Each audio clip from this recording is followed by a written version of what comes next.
Greetings and good Saturday morning, this 15th of June 2024. Still the third decade of the 21st century. If you're new to my channel for any reason, I always open with that to sort of draw focus to the fact that if you're not paying attention, it is indeed the third decade of the 21st century.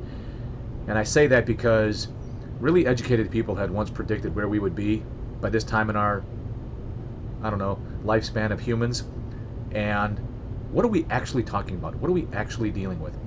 Also, if you're new to my channel, if I can't do an original topic, if people do comment on my videos, I like to read, react, and respond and whatnot, because in my opinion, it makes people's voices feel heard. I've commented on other larger channels before, and it just kind of turns into white noise, and I don't know, it makes you feel like you're not so heard. But I'm not a very big channel, so I can afford to do it. So without further ado, let's get into it. Oh, and pardon my appearance. I'm trying to go knock out some PT before I get started with my day. All right, Andrew Book, not to be one lost for words. I did not take stuff out of the bear story. YouTube is screwing with me again. I'm going to find it. The bear dog story is still on there on my end. YouTube is playing. Okay, Andra, here's what I'll tell you on that one. The original email response I got from YouTube was in my my email account, so I believe I got the whole story, and I think I read the whole story out loud. If I did not, you can tell me. It's in the video you commented on. Okay. What else we got? I don't think most of the people who are prejudiced against vets have ever met one. None of the people I knew who had those types of feelings were speaking from a bad personal experience. It seemed to be more ideological, nor would they aim it just at people who had served. It seemed more of a trend to shit on anyone who expressed pro-military views, like what they would call nowadays toxic white male, especially anyone that kind of came across like a jock or a jarhead. And then of course you reply to yourself, there are toxic people, but they come in all colors and it has nothing to do with their genetics. That's stupid. I'm not really sure where that came from. I don't know if I said anything. My apologies if I did. That doesn't sound like anything I would say, but whatever. Andra, on that particular one, I can tell you from my life experience that we do kind of come in all shapes and sizes, and not all of us are jocks. And I'll tell you why. Typically speaking, the jockey jocks, the guys that are like really, really good, or the chicks that are really, really good, they often go to college on scholarships, partial scholarships. So those of us that don't make it, those of us that are semi-athletic, or whatever the case may be, there's any number of reasons, we're usually the ones that enlist. The lower income bracket is usually the ones who enlist, if for no other reason than to get money for college. That being said, I've seen an entire cross-section of people during my time in the military, and not all of us are awesome. Not all of us benefit from the service. Not all of us allow the service to mold us into a better person. Some of us are shitty people. We, squeak through the cracks. The military just enhances our shittiness, and then we get out an even shittier person. Or you get kicked out of the military, but you don't tell anybody. That being said, I'm reminded of a couple of stories where essentially it's the bad apple spoils the orchard type deal. I was a veteran working at the Home Depot at a place called Garner outside of Raleigh. And I tried like hell to get along with everybody. I was very candid in the way I answered questions, but I was very candid. One particular question was whether or not I could kill everybody in the building in a matter of time. And I was like, well, I suppose, given the right circumstances. And the guys looked at me funny, and I was like, well, look how big this building is. That would mean I need to gather everybody in one co-location, and then I psychologically have to come to terms with taking all of their lives. I have to somehow emotionally get to the point where I could take all of their lives. I was like, if it's just a matter of sociopathy or psychopathy, then, I guess gassing the joint.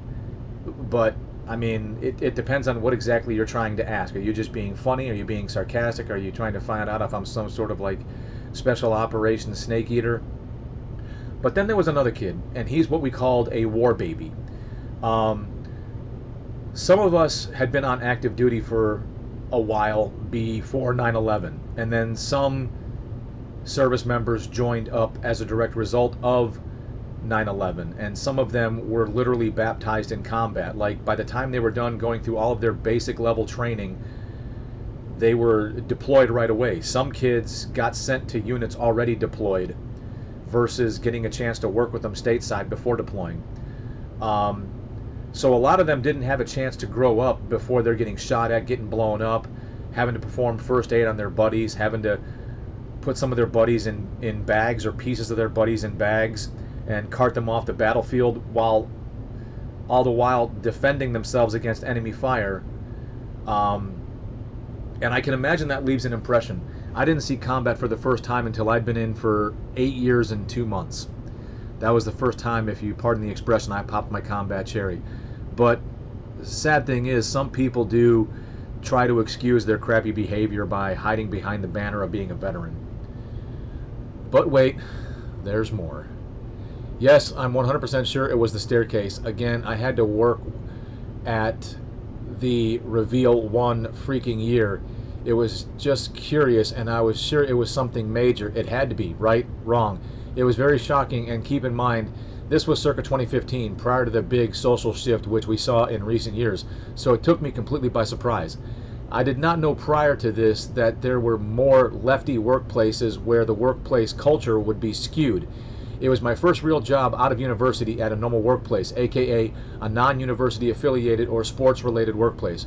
Prior to this, I had only worked in the sciences field and sports field, so I had no clue this is a thing, and it was not something people talked about at the time at all.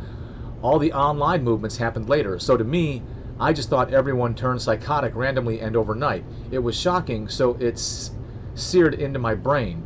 Worst joke I heard him say was that he told a guy he really wished he could just eliminate bad guys, like forever sleep, eliminate. And the guy was like, well, you just can't. You'll go to jail. And he replied, not if I join the military, and started laughing and walked away. Guy just stood there staring at him. I face-palmed hard at that one, on the inside. Pretty sure that dude just came to the conclusion he's insane, right then and there. I do think it was some coping with stress, but mainly he did it for the reactions. He just liked to see how people reacted to the crazy stuff that came out of his mouth. I'm guilty of that too. I usually tried to make faces to get him to maybe not say it, mainly because I felt guilty because I laughed at way too many of those jokes, so in a way I was complicit. I knew better. It's not that I didn't. I was just the delivery. It was just the delivery, right. You had to be there to really understand, but needless to say, management did not like to see any joy on the floor, and particularly not those kind of jokes. It was empty when he said it. There was no one else around, but still, they didn't like it. The stairs thing was the main sin, though. This stuff happened later, and I don't think they ever found out about the particular joke. That guy was a turd, though. He really should not have said it to that dude. He ended up being one of the people who would try to run interference later and cause negative drama. I kind of hated that dude by the end of my time there prior to getting a different job. I ended up quitting eventually. But the part you should know is that this would have been prior to anyone actually being in the military. It was not that they thought he shot the wrong guy or did a war crime or anything. It was just because they thought he might someday and did not like him in general. They didn't like the mindset, so it's not your job's fault or your fault. People are just assholes sometimes for no reason. They look for reasons to be jerks and invent them if they cannot find them. What I wish more people got is how to triage. Don't be 100% yourself all the time, that's all. I know it sounds sad, but you can't fix them. And you just end up in a lot of unnecessary conflicts with fools. As the saying goes, never argue with fools. They just drag you down to their level and beat you with experience. The other option is to not let it get to you, to just not care. But people who wear their hearts on their sleeves almost always take this stuff to heart too, so try not to. Yeah, well said, Andra. I've also noticed in my 48 years on this planet that there's a lot of tribalism. Human beings naturally tend to form groups. They tend to form cliques. Like attracts like, birds of a feather. You sound smart enough to get the gist of it. And as a result of it, they tend to target others that are not part of their group. And what I've also noticed is that there's one of two things.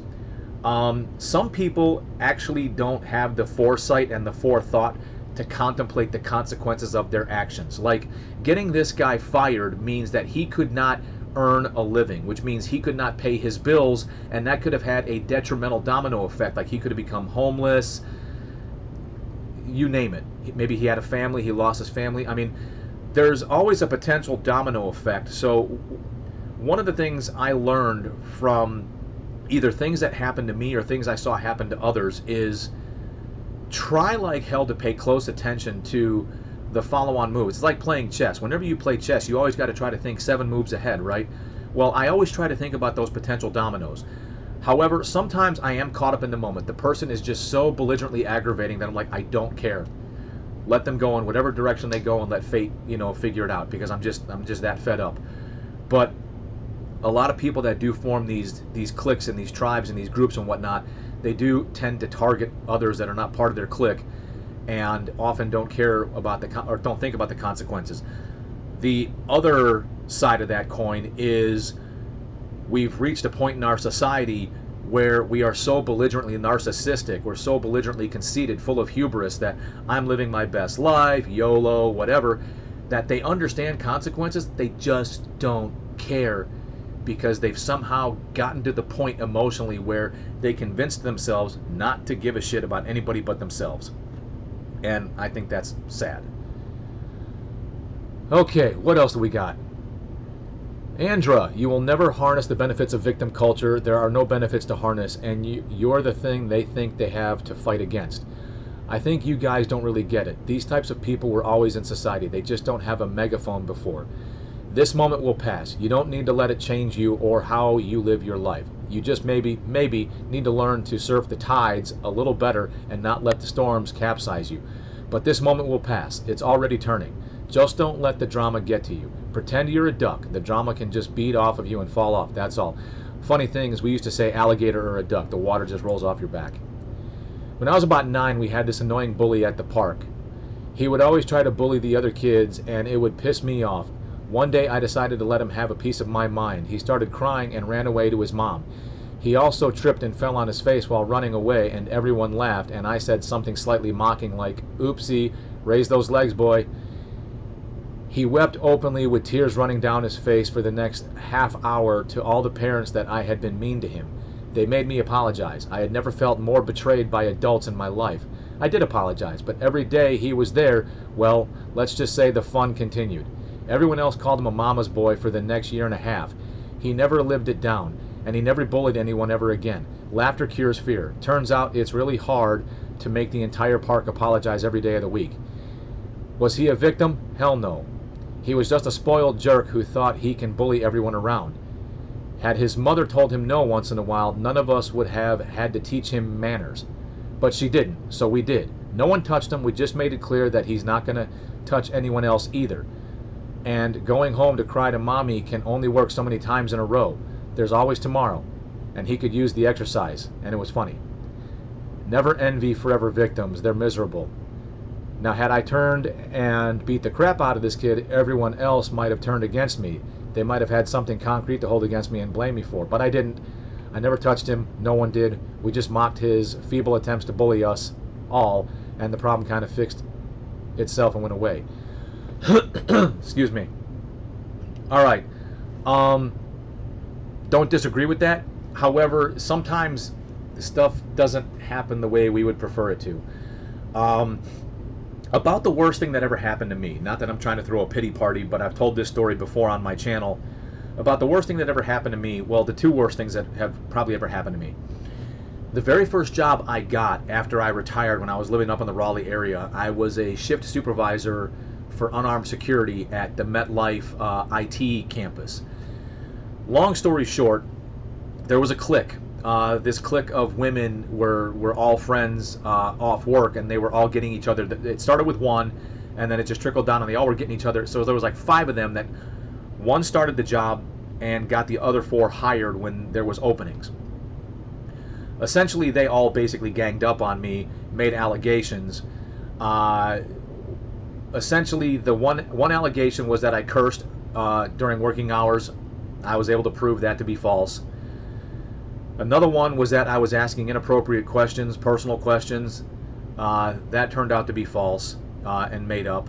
However, one of them claimed sexual harassment. She openly admitted to me that she was a lesbian, and I told her that I didn't care, and that was about it. So she pushed it further, and not realizing the world I was in at the time, me having just retired from a world where you could speak openly, I explained to her, I was like, well, I need you to show up on time. I need you to be in the appropriate uniform. Your uniform has to be clean, neat, and you know, worthy of appearance. You have to be clean, neat, and worthy of appearance, and I just need you to do the job. At no point in time does it say anything about and do it straight or do it gay. It just says do the job. So I don't care. And I was like, if I did, are you going to all of a sudden go, well, son of a gun, Dan disagrees with me being a lesbian, so I'm gonna start dating dudes now. And she just laughed, and I thought we were good. What actually happened was that same chick a few days later messed some things up. She acted inappropriately, and in accordance with the guidebook that I carried in my left pocket inside my suit jacket that we were supposed to wear, it said there was a process. You know, it can start with you, then you can document it, then it can go higher. So I started at the lowest level, and I kept it between us. So for fear, I guess maybe she acted out of fear, but she got with two of her friends, and the three of them made these allegations. Unbeknownst to me, sexual harassment is one of those like end-all be-all. So hey, anybody watching this, if you ever want to make sure you get ahead of something, just claim sexual harassment, because apparently you can't prove it, you can't disprove it. It's just it's the do not pass go, do not collect $200. It's the end-all be-all. Excuse me. So I was removed from that position for fear of retribution, for fear that there would be other allegations and then the company would be held liable. However, that's not how that's what they presented to me. That's not what actually happened. They adversely documented the events in my record book, so nobody else working for that company on separate projects wanted to hire me. So this other guy ended up getting stuck with me, and he came to me directly and told me, he's like, hey man, I didn't want you here, and this is why. And I was like, okay, cool. He's like, why don't you tell me your side of it? And I did. And he goes, oh yeah, that's no go. That's no go criteria. He's like, you can't. He's like, once somebody makes that accusation, they're automatically the winner by default for making the accusation first. He's like, yeah, roger that. And he's like, okay, I just wanted to hear your side of it. We're cool. He would eventually get fired for reasons beyond my comprehension, and some additional shenanigans would ensue. And when my disability claim came in, I quit that job immediately. Well, I put in my 2 weeks notice, because that's what an adult does. And I immediately went to go work part-time at the Home Depot. Eventually, what would happen is, between working part-time and whatnot, we eventually got priced out of the Raleigh area, and we had to move back to Jacksonville. In addition to that, Jacksonville had way more resources for veterans that the Raleigh area did not have at the time. Those resources have since then expanded in the Raleigh area, but it took roughly 9 years. Well, it took about 7 years to do that. The other one I had was, I had a very disgruntled female Marine in one of my classes who was just angry at the world. And at the time, we used to teach the entire 6-hour lecture on Fridays. And by this time, she is just fuming mad. And the entire class is walking on eggshells. Nobody can stand her. Everybody's pissed. The only thing that saved the day was, she was an officer, and there was another high-ranking officer that had to come back for Friday only, and he put her in her place. Unfortunately, he didn't put her in her place until it was too late. So she went the appropriate channels to make a complaint. The problem is, when you go through the appropriate channels to make a complaint, it's documented. Once it gets documented, it's high visibility, and it automatically has to be addressed. Which is why I said these people who have harnessed the power of being a victim, it's because they've harnessed the resources of being a victim. Because in a situation like this, where she documented it a certain way, once it gets documented, it's highly visible and it has to be addressed, and therefore it's one of those things where winner is the person who strikes first. I had to defend it. Fortunately for me, I was part of a larger picture, so to speak, because she had made complaints about so many other people. I was just the last person that she dealt with that week. So I was like one of the freshest, but it was one of those, the common denominator was hers, and then this other major that was in the classroom came and batted for everybody. He's like, no, you're the turd, that's why you're getting flushed. You need to come to terms with that. You're the turd, you're getting flushed. And it sort of discounted her stuff. So, all right. Then you got, if you can get Eric to reply, I'll stop answering way too much. I'm not really on that kind of a level with Eric. We just talked once over the situation, and I think it's a very polarizing situation where Eric and his cohorts have their version, Jocko and his cohorts have their version. My whole stance was, one of the sources, from my experience with that source, needed to be checked. As in, all I wanted to do was kind of like, hey, Eric, do your due diligence, verify and do your best to vet this source, because from my experience working with that source, I don't know how much I would invest. Beyond that, not really something I want to get into, because to be quite honest, I knew the SEALs were out there. I just don't remember working with them much. And then, of course, P.S. Why Brown Coat Brewing? That does sound slightly like you did bad things to the brew. Like, it sounds kind of wrong, very, very wrong. Like we need a hazmat suit to enter, possibly, with smiley faces. So, Andra, if you're not familiar, I also have another nerd channel, J Vegas Nerds.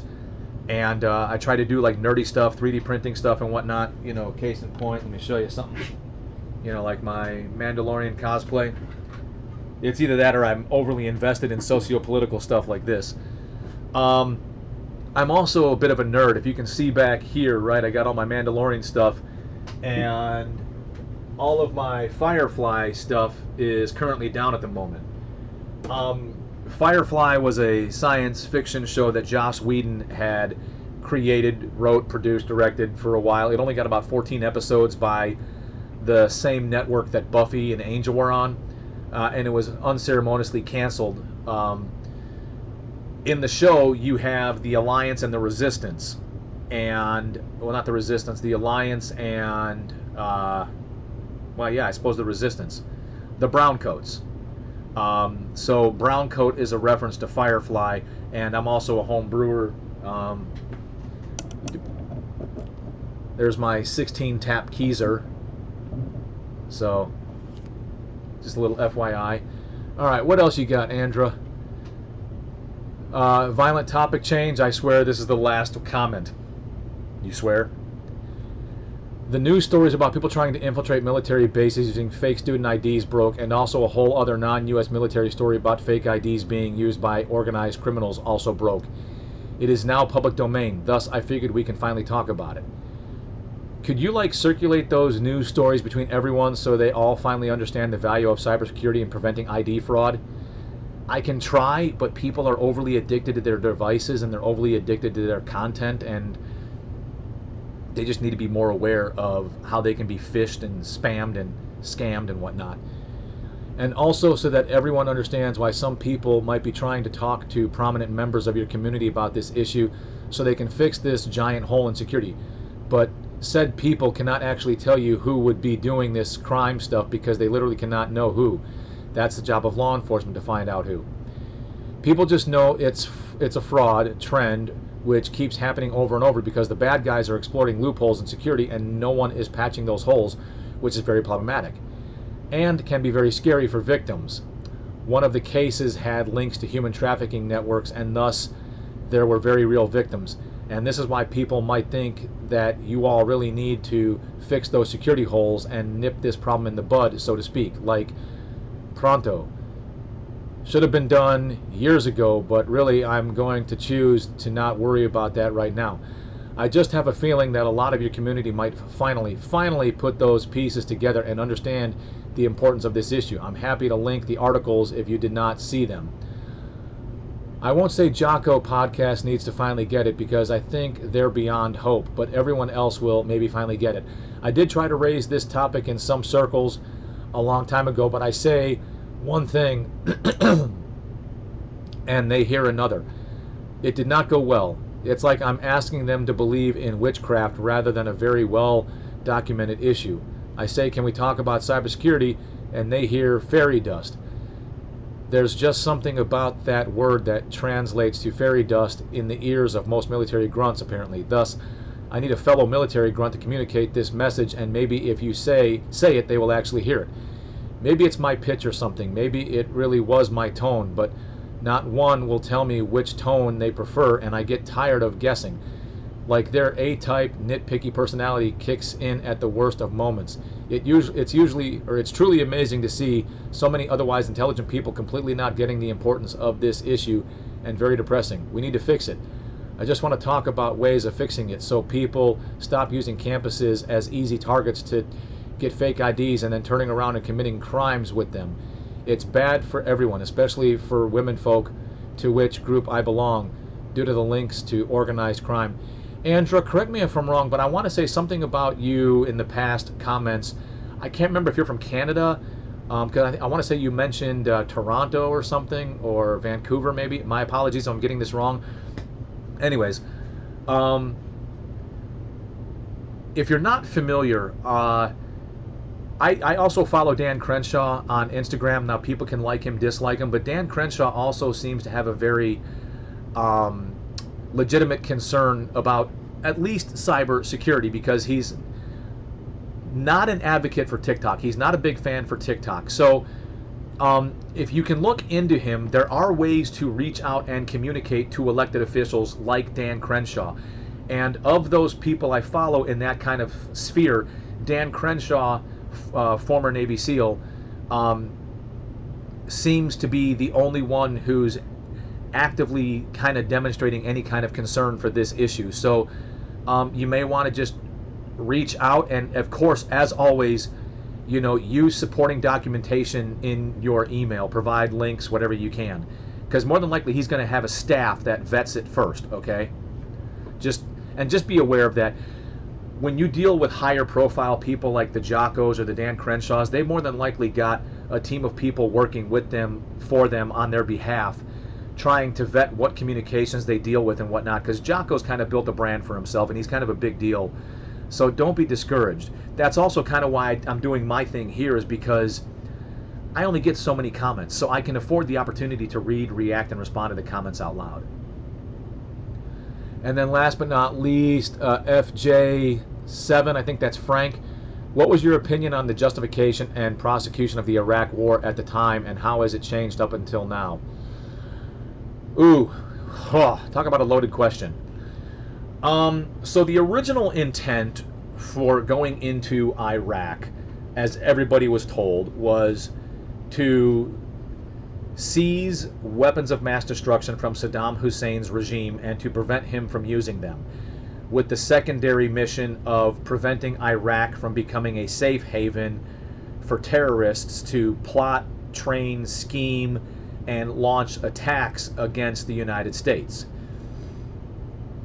Whether or not we found weapons of mass destruction, whether or not we found the materials necessary to construct weapons of mass destruction, whether or not we found any of the above that may or may not have been linked to us or our allies, I can't say.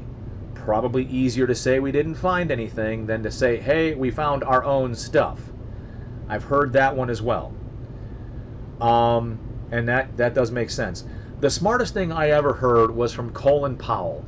And essentially what happened is on 9/11, due to previous policies over 8 years of having the Clinton administration in office, because I hate to admit this, one of the most polarizing things I've noticed about the two-party system is when the Democrats are in charge, it weakens our posture, it weakens our position, and it makes us susceptible to bad things happening.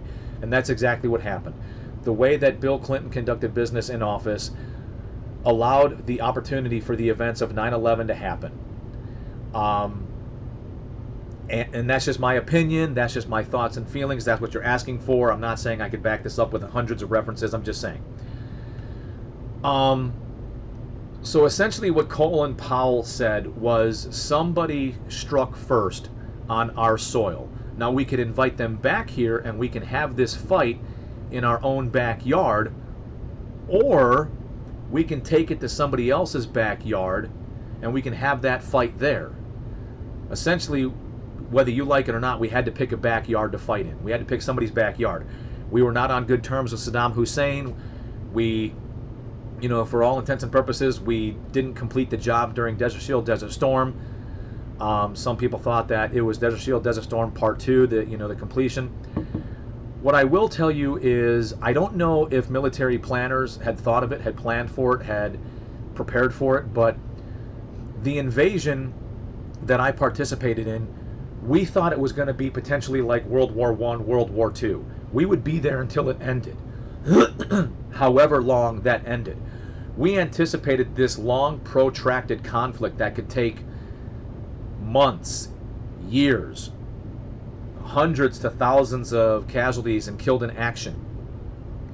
before we secured a country roughly the size of Texas with as much military as we could muster without depleting all of our forces from the rest of the potential threats we needed to address, to include Afghanistan.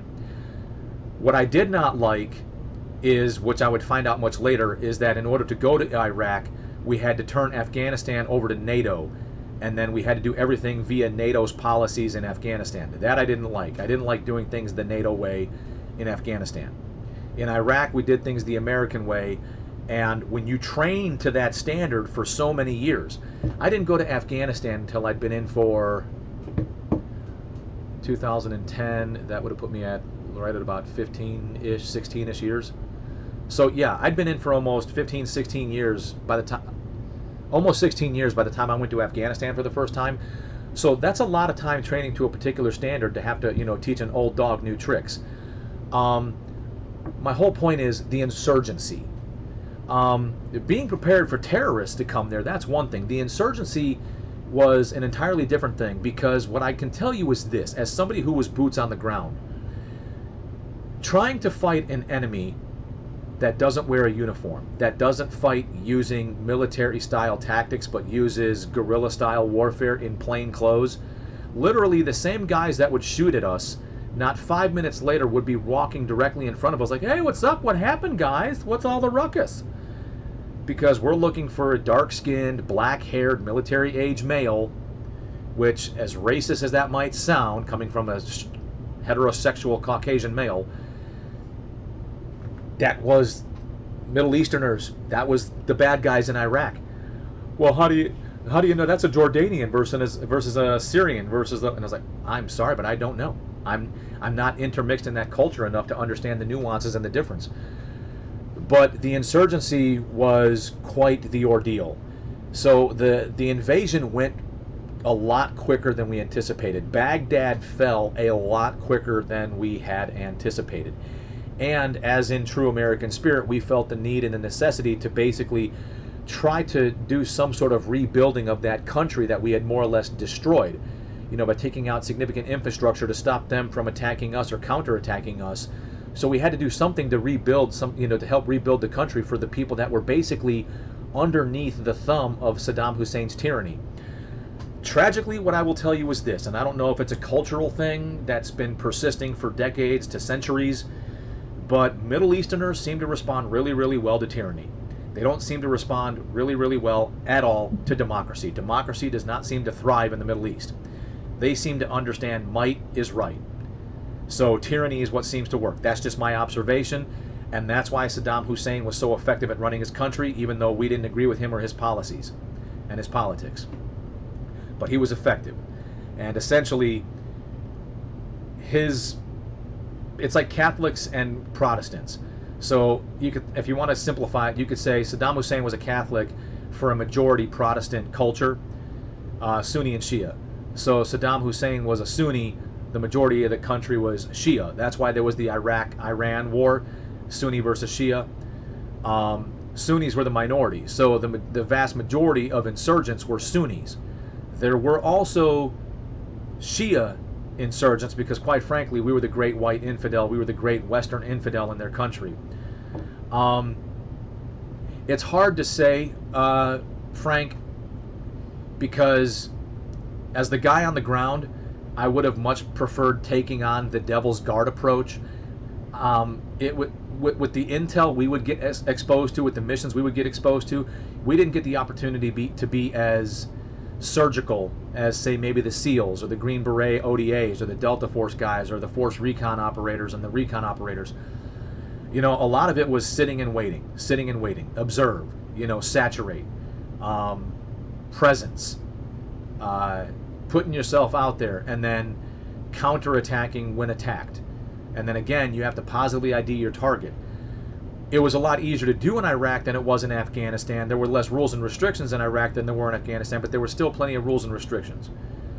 I could go on and on and on, but I feel like I would ramble, and I don't want to necessarily give away like tradecraft and whatnot, or that kind of stuff, but there were times when I found it very frustrating. There were times when I felt it should have been like the invasion all over again, just all-out warfare. You know, it should have been like the clearing of Fallujah. Pass out pamphlets, you know, give them ample notice, and then if you're still there, you're not on our side. It's time to die. Because I didn't like seeing Marines and sailors and soldiers, for that matter, getting unnecessarily wounded, getting unnecessarily killed, because as Americans we had to do things the way that we deemed as a whole were correct. But you know, that is what it is. Andra, on the cybersecurity side of things, I don't have TikTok. I'm not ever going to have TikTok. Quite frankly, you're not wrong. More people need to educate themselves on this stuff. Beyond that, everybody, I hope you have a great weekend. Happy Father's Day to all you fathers out there. Once again, you know the deal. I don't care about likes, subscriptions, notifications, all the things. If you leave a comment, I promise I will do my best to read, react, and respond. I'm sorry I don't have anything original to talk about. I mean, the whole Donald Trump trial, Hunter Biden trial, I've kind of just tuned it out because I just wanted to. So with that being said, if anybody wants to drop a comment about a different subject entirely, by all means, and I'll try to get around to it. Until then, everybody, stay safe. You're awesome.